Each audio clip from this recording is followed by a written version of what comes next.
Everyone, NTA की official notification आ चुकी है। आप सब ने उसको आई होप पढ़ ही लिया होगा।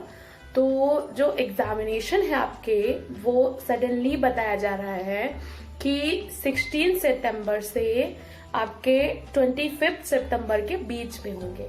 अब ये जो न्यूज है बहुत ही ज्यादा शॉकिंग न्यूज है एंड इससे जो स्टूडेंट हैं बहुत ज्यादा घबराए हुए हैं और उनको लग रहा है कि बहुत ज्यादा हैक्टिक सी सिचुएशन हो रही है। अब इसको क्या करें? देखिए, सबसे पहली बात तो ये है कि कोई भी प्रॉब्लम हो, ये न्यूज मुझे भी बहुत शॉकिंग लगी क्योंकि पहले बताया जा रहा था कि नवंबर में एग्जाम होगा, देन फिर अब अचानक से सडनली विद इन 15 डेज कैसे होगा। तो ये चीज है थोड़ा सा टेंशन वाली है। लेकिन कोई भी प्रॉब्लम हो, कितनी भी बड़ी प्रॉब्लम हो, उसको सॉल्व करने के लिए सबसे जरूरी चीज है कि आप उस प्रॉब्लम को एक्सेप्ट करें। ठीक है? तो जब आप उस प्रॉब्लम को एक्सेप्ट कर लेते हैं एज इट इज, वो उसको जो भी है उसको अपना आपने स्वीकार कर लिया कि हाँ ये प्रॉब्लम है, ये रियल में है, ये चीज ऐसी है। तो जब आपने ऐसा कर लिया तो फिर उसके बाद आपको क्या करना है?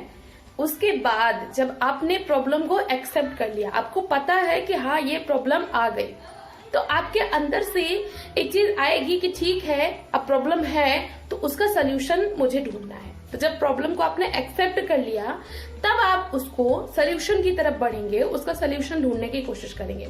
तो ये जो अभी एग्जाम है, अब हम क्या करते हैं कि अब हम सल्यूशन की तरफ बढ़ रहे हैं। तो आपके पास आज से कितने दिन बचे हैं? अगर हम आज को भी काउंट करें तो 15 तक आपके पास बचे हैं 25 दिन, यानी कि बहुत कम टाइम है।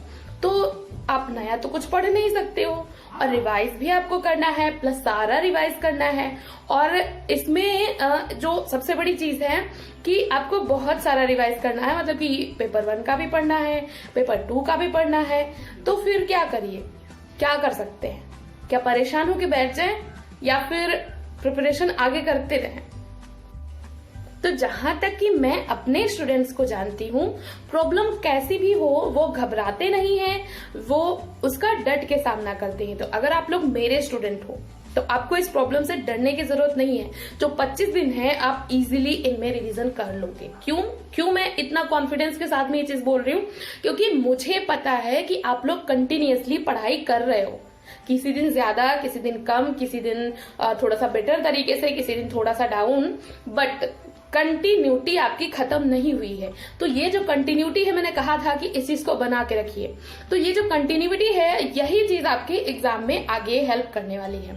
अब सबसे इम्पोर्टेंट कुछ चीजें हैं जो कि मैं आपका टाइम ना वेस्ट करते हुए जल्दी से बता देती हूँ कि आपको जो ये कम टाइम है इसमें क्या क्या नहीं करना, जो मैं पहले भी बताती हूँ। आपका जो टाइम वेस्ट वाली चीजें हैं वो आपको इस टाइम पे नहीं करनी है।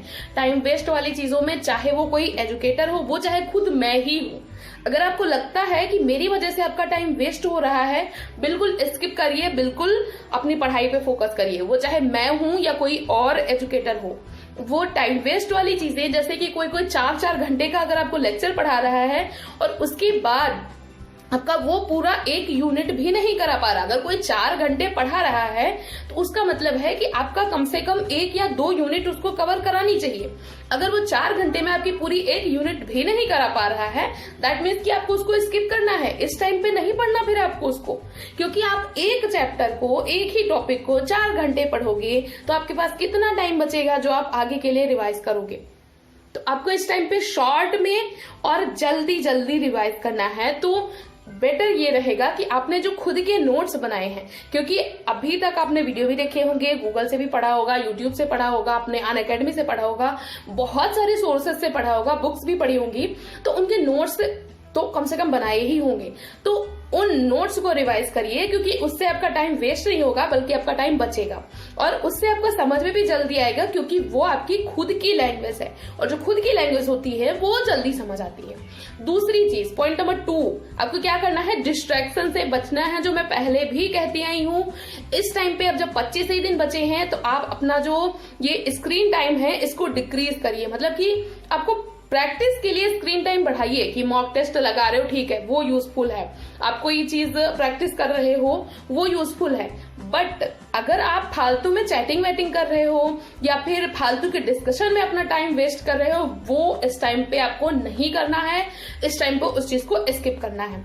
तो जितने भी आपके फालतू के एक्स्ट्रा वाले एप्स हैं या एक्स्ट्रा वाली एक्टिविटीज हैं जो ऑनलाइन आप करते हो या फिर ऑफलाइन भी करते हो, कुछ भी उन चीजों को कम से कम 25 दिन तक नहीं करना है। आपको क्या बोलना है खुद से कि हाँ करना है, लेकिन 25 दिन नहीं करना, 25 दिन के बाद करना है।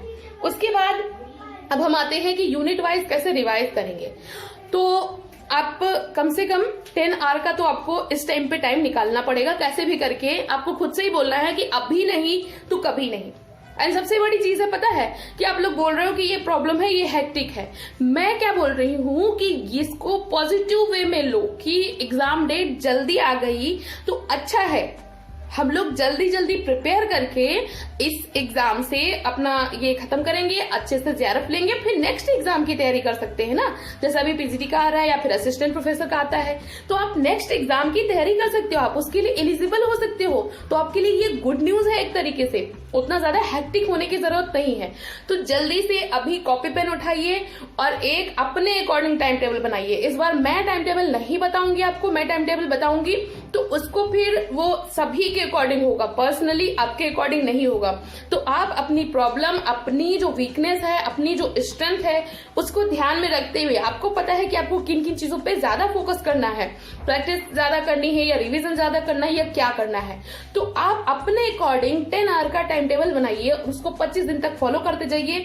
बस ये याद रखिए कि आपको 25 दिन में ही सारा कुछ रिवाइज करना हो और सारा कुछ अच्छे से करके एग्जाम देना है। एक चीज और, ये चीज मैं इसलिए बोल रही हूँ कि 25 दिन में ये चीज पॉसिबल है क्योंकि मैंने किया था। मेरा जो एग्जाम था एक पीजीटी वाला, उसको मैंने 15 दिन में क्लियर किया था और बहुत अच्छा एग्जाम गया था।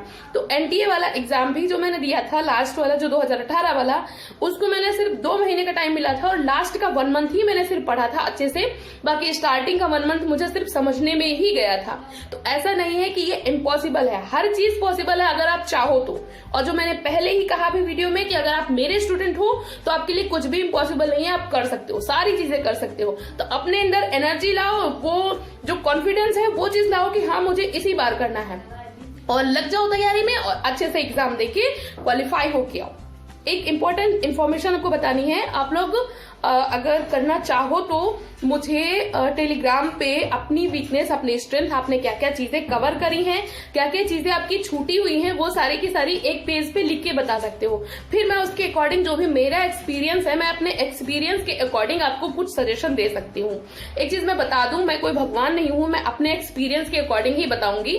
तो आप लोग ये एक्सपेक्ट मत करिएगा कि जो मेरा सजेशन है वो बेस्ट ही होगा, लेकिन फिर भी मेरा जो अपना खुद का एक्सपीरियंस है मैं उसके अकॉर्डिंग बेस्ट सजेशन देने की कोशिश करूंगी। तो अगर आप लोग चाहते हो कुछ सजेशन लेना मुझसे, तो अपनी वीकनेस, अपनी स्ट्रेंथ, आपने कितना कवर किया है, कितना छूटा हुआ है और आपको क्या लगता है कि आपने क्या क्या चीजें छोड़ी हुई हैं, वो चीजें, तो वो सारी एक पेज पे मुझे नोट करके टेलीग्राम चैनल पे मुझे मुझे मैसेज कर सकते हो। तो फिर मैं आपको आगे के लिए बताऊंगी कि आगे आपको किस किस चीज पे ज्यादा फोकस करना है 25 दिनों में। और जो मैंने अभी बताया कि ये जो भी आपका डिस्ट्रैक्शन है, इन चीजों को खत्म करिए। मैक्सिमम टाइम इसके लिए रखिए 1 घंटा। 1 घंटे से ज्यादा आपको फालतू की एक्टिविटीज नहीं करनी है, आपके पास टाइम बहुत कम है। तो ऐसे ही पढ़ते रहिए, अपने गोल की तरफ आगे बढ़ते रहिए, डरना बिल्कुल नहीं है।